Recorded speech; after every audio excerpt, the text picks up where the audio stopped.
I mean, I work in politics. I'm used to people being liars. And then a little further to the left, he's probably in favor of a general assault weapons ban. And what that would mean is no more manufacturing assault weapons for general consumer consumption. In Arizona? Yeah, in any state in the United States. Things like an assault weapons ban, which would be freaking lovely. Does Mark Kelly support that? Absolutely. You gotta beat their propagandists. That's the problem. How do we do that? Arrest them. No, I'm sorry. I'm James O'Keefe back in Arizona. Alan Badurka works for Everytown for Gun Safety, one of the richest gun control groups in the country.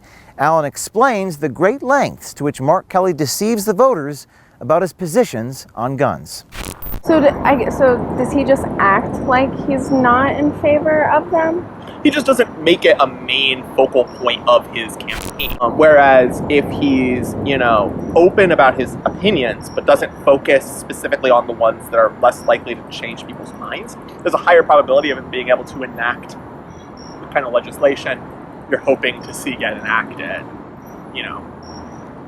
Things like an assault weapons ban, which would be freaking lovely.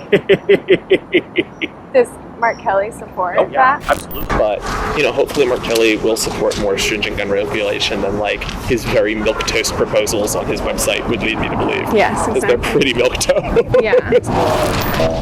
I mean, isn't it ironic, what you just said, the term, assault weapon creates war? Yeah. Oh, it's absolutely the most ironic thing. Because these people they want the guns in the event that the government ever comes to take their guns.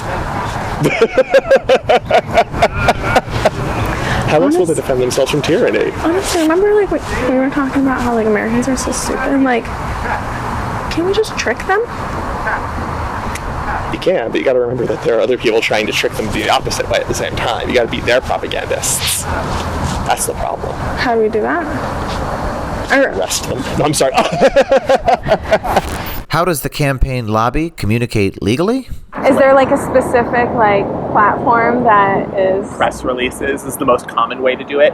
Different press releases will get released. You read the other people's press releases to find out what they're doing. So then you release your own to tell them what you're doing.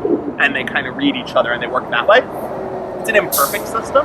I mean, I wish we would just give up the goat. Stop pretending that we aren't connected and, we have to keep this firewall or whatever. But that's typically how it's done. It's this kind of beat around the bush thing.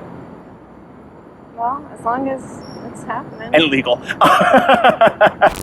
It sounds incredibly stupid just sitting here, my being yeah, we pass messages through press releases, and then they read them, and they kind of figure it out. But the reason we do that is because if we didn't, it would just be bad for everything we believe in.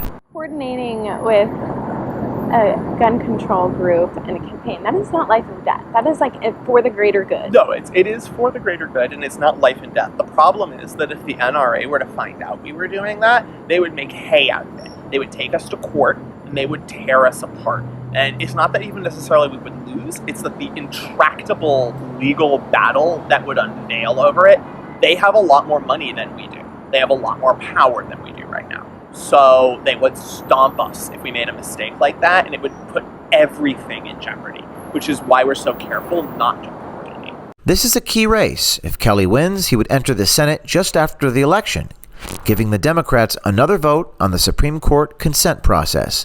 Stay tuned.